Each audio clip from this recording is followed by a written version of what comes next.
चलिए खबरों की शुरुआत बड़ी खबर के साथ करते हैं। इस वक्त की बड़ी खबर आपको बता दें, डीजीएमओ और तीनों सेना के डीजी ने प्रेस कॉन्फ्रेंस की। ऑपरेशन सिंदूर की कामयाबी की जानकारी भारतीय सेना की ओर से एक बार फिर से दी गई। हमारी लड़ाई केवल आतंक के खिलाफ है, साफ शब्दों में एक बार फिर से कहा गया। पाकिस्तानी सेना ने आतंक की लड़ाई को अपनी लड़ाई माना। पाकिस्तान ने आतंक का साथ दिया। हमारे एयर डिफेंस सिस्टम ने उनका तगड़ा जवाब दिया है। तो बड़ी खबर आपको बता दें कि पाकिस्तान की PL-15 मिसाइल को मार गिराया गया। ये जानकारी भी प्रेस वार्ता के दौरान दी गई। आईएएफ ने पाकिस्तान को हर जगह हर मोर्चे पर कड़ा जवाब दिया। तो चीन के बनाए हुए ड्रोन और मिसाइल मार गिराए गए। डीजीएमओ की ओर से प्रेस वार्ता की गई। तीनों सेनाओं की ओर से जानकारी दी गई है किस तरह से पाकिस्तान को करारा जवाब दिया गया। सुने। विनय न माने जलधि जड़, भय 3 दिन बीत, बोले राम सकोप तब, भय बिन होए न प्रीत। तो समझदार के लिए इशारा ही काफी। हमारी लड़ाई आतंकवाद और आतंकवादियों के खिलाफ थी। इसलिए 7 मई को हमने केवल आतंकवादी ठिकानों पर ही हमला किया था। पर अफसोस इस बात का है कि पाकिस्तानी सेना ने आतंकवादियों का साथ देना उचित समझा और इस लड़ाई को अपनी लड़ाई बना ली। इस परिस्थिति में हमारी जवाबी कार्यवाही अत्यंत आवश्यक थी और इसमें उनका जो भी नुकसान हुआ वे खुद इसके लिए जिम्मेदार हैं। हमारी तरफ से हमारी एयर डिफेंस सिस्टम्स देश के लिए दीवार की तरह खड़ी थी और इसको भेदना दुश्मन के लिए नामुमकिन था। As you all are well aware, this robust AD system comprises of a large variety of multi-layered AD sensors and weapon systems, from point defense weapons like the low-level air defense guns, shoulder-fired manpads, and short-range surface-to-air missiles or SAMs, to area defense weapons like the air defense fighters and longer-range surface-to-air missiles. Encountering the enemy threat vectors over the last week are now being shown on the screen. Shown on the screen is the probable enemy PL-15 missile, which is of Chinese origin. This missile has missed its target, and you can see the pieces now which are available with us. Another weapon system or weapon which was found was a long-range rocket, the pieces of which you can now see on the screen. We have talked about the loiter munitions and the unmanned aerial systems, and here are some of the glimpses of those systems which we have brought down.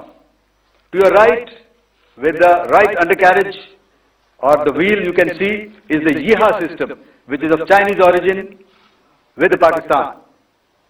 You can see some quadcopters and you can see one odd Sonka drone hanging by the wire. All these have been brought down by our trained crew, and air defense systems are now being shown to you on the screen. In fact, 2 of them. This is the strike on the Noor Khan Air Base. And you can see the effect. I'm sure most of you have seen the video. I have also picked it up from your sources only. And this is the aftermath of our strike at Raimiar Khan Air Base. You can see the massive crater that it has left on its runway. And you can see the pinpoint accuracy of our weapons.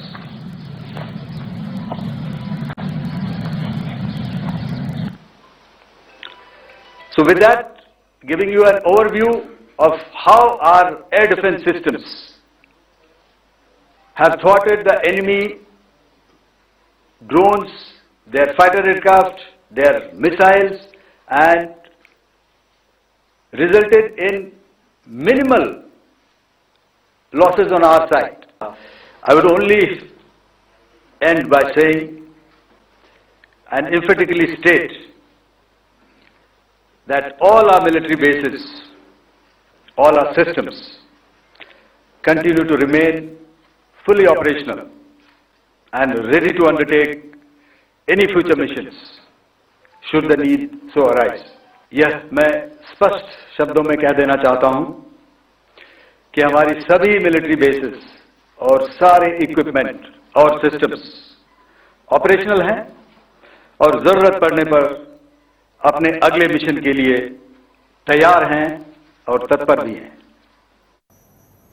चलिए सीधे दिल्ली आपको ले चलते हैं। अपराजिता हमारी संवाददाता दिल्ली से इस वक्त लाइव हमारे साथ जुड़ गए हैं। अपराजिता, साफ कर दिया गया है भारतीय सेना की ओर से, बहुत बड़ी बात जो कही गई भारतीय वायुसेना की ओर से, रामचरितमानस का जिक्र किया गया कि भय बिन प्रीत नहीं होती, तो आग्रह से नहीं अब भय से काम होगा, ये साफ शब्दों में कह दिया गया है। बिल्कुल, देखिए ज्योति, जिस तरीके से हमारी अगर इंडिया की बात करते हैं तो एज अ कंट्री हमेशा हमारी कोशिश होती है कि हर संभव प्रयास किया जाए ताकि किसी भी प्रकार की हिंसा ना हो, चाहे डरा कर किया जाए, प्यार से समझा कर किया जाए। हालांकि बहुत बार कोशिश की गई डिप्लोमेटिकली पाकिस्तान को समझाने की, पर कहीं ना कहीं उन्हें बात डिप्लोमेटिक समझ नहीं आती है। वहीं डर की भाषा कहीं ना कहीं पाकिस्तान समझता है। वहीं देखिए जिस तरीके से एक और अहम चीज कही गई है इस प्रेस वार्ता में कि किस तरीके से पाकिस्तान का जो पाप का घड़ा है वो भर चुका है। जिस तरीके से केवल पहलगाम आतंकी हमला नहीं, मगर उससे पहले जिस तरीके से चाहे बस को हानि पहुंचाने की कोशिश की जाए, यानी मंदिर जो यात्री जा रहे हैं उन्हें हानि पहुंचाने की कोशिश की जाए, या इससे पहले भी जिस तरीके से लगातार इस तरह की चीजें की गई है, तो कहीं ना कहीं अब पाप का घड़ा पाकिस्तान का भर चुका है। वहीं इसके साथ साथ ये भी डराने की भी कोशिश की गई और चेतावनी दी गई है और साथ ही कहा गया है कि समझदार के लिए इशारा काफी है। यानी जिस तरीके से नेवी की बात की गई है कि हमारी पूरी नजर है, लाहौर की बात कर ली जाए, कराची की बात कर ली जाए, तो हमारी पूरी नजर है नेवी के द्वारा। साथ ही यही भी कहा गया कि साथ ही हम जितनी भी चीजें हैं वो एक्टिवेटेड है, यानी मिसाइल की बात कर ली जाए, उसके अलावा अगर एरोस्पेस की बात करते हैं, एयरक्राफ्ट की बात कर ली जाए, सभी चीजें एक्टिवेटेड है। आवश्यकता पड़ने पर उसका इस्तेमाल भी किया जाएगा और 100 से 200 किलोमीटर तक इन चीजों को भांप लिया जाएगा। मगर देखिए एक और अहम बात जिस तरीके से कही गई है कि समझदार के लिए इशारा काफी है। समझदारी की कमी कहीं ना कहीं पाकिस्तान में नजर आती है और वही समझदारी ना होने का प्रमाण जिस तरीके से पाकिस्तान के द्वारा सीज फायर का उल्लंघन कर किया गया है, यानी 3 घंटे के अंदर अंदर ही अपनी बातों पर मुकरता हुआ नजर आया था। बहरहाल इसके अलावा कई और जानकारी दी गई है, यानी चाइना की अगर बात करते हैं, जिस तरीके से टर्की और चाइना के द्वारा मदद पाकिस्तान को की गई थी, वहीं PL-15 की बात की जाए जो चीन की बनाई गई मिसाइल है का इस्तेमाल किया गया था, हालांकि उसका निशाना चूक गया। वहीं टर्की के ड्रोन्स के बारे में भी जब उनसे सवाल किया गया कि आखिर टर्की में भी मदद की है, उनके भी कई मिसाइल ड्रोन्स इस्तेमाल किए गए थे पाकिस्तान के द्वारा सीज फायर के उल्लंघन को लेकर के, तो उनके द्वारा कहा गया कि जो भी मिसाइल्स थी, जितने भी ड्रोन थे, सभी को नष्ट कर दिया गया है। और साथ ही एक और अहम जानकारी दी गई, चाहे कुछ भी हो जाए, यानी अगर युद्ध जैसा परिस्थिति उत्पन्न भी होता है, तब भी इंडिया अपनी जो वैल्यूज है, अपने जो रूल्स एंड रेगुलेशंस है, उसको नहीं तोड़ता। यानी जिस तरीके से ऑपरेशन सिंदूर को एग्जीक्यूट किया गया है, तो LOC और IB को के पार नहीं गया है, यानी अपने अंदर ही अपने सीमा क्षेत्र के अंदर रह करके ऑपरेशन को एग्जीक्यूट किया गया है। और एक बहुत महत्वपूर्ण बात जिस तरीके से की गई है कि लगातार, हालांकि प्रधानमंत्री नरेंद्र मोदी के द्वारा भी कहा गया था, सेनाओं के द्वारा भी कहा गया, चाहे कल की प्रेस वार्ता की बात कर ली जाए या आज की, यानी हम केवल टेररिज्म के खिलाफ हैं, केवल टेररिज्म के खिलाफ कार्रवाई की गई है, उन आतंकवादियों के खिलाफ कार्रवाई की गई है। मगर सबसे ज्यादा असमंजस की बात यह हो जाती है कि पाकिस्तान उसे अपनी लड़ाई समझकर बैठ गया है, यानी टेररिज्म के खिलाफ बहुत बड़ा कार्रवाई की जाती है तो इससे पहले भी भारत दुनिया को देता रहा है कि हम केवल आतंक का खात्मा करने का प्रयास करते हैं, लेकिन पाकिस्तान खुद के खिलाफ इसे लड़ाई मानता है। ठीक है, पाकिस्तान को करारा जवाब दिया गया है, अब सीज फायर हो गया है, लेकिन अब भी साफ कर दिया गया है भारतीय सेना की ओर से कि हम हर एक मिशन के लिए तैयार हैं। बिल्कुल, देखिए हर एक मिशन के लिए तैयार है और इसका इशारा भी जिस तरीके से दिया गया, चाहे नेवी की सतर्कता को लेकर के दी गई है, यानी नेवी किस तरीके से लाहौर पर, कराची पर नजर बनाई हुई है, हर एक मोमेंट को, जो मूवमेंट है पाकिस्तान की, उसको मॉनिटर कर रही है। इसके साथ साथ बताया गया कि किस तरीके से हम पूरी तरह से तैयार हैं, चाहे अर्धसैनिक बलों की बात कर ली जाए, इंडियन एयरफोर्स की बात कर लेते हैं या इंडियन आर्मी की बात कर लेते हैं, BSF को भी सराहा गया है और साथ ही कहा गया कि हम पूरी तरह से तैनात हैं। परिस्थिति स्थिति उत्पन्न होती है तो उसका जवाब उसी तरह से दिया जाएगा जिस तरीके से पाकिस्तान लायक है। और साथ ही केवल सेनाओं की बात की जाए या इसके अलावा प्रधानमंत्री की भी बात करते हैं। कल जिस तरीके से यूएसए के वाइस प्रेसिडेंट के द्वारा बातचीत की गई है प्रधानमंत्री की, सूत्रों के हवाले से ये बड़ी जानकारी सामने आ रही है कि उनके द्वारा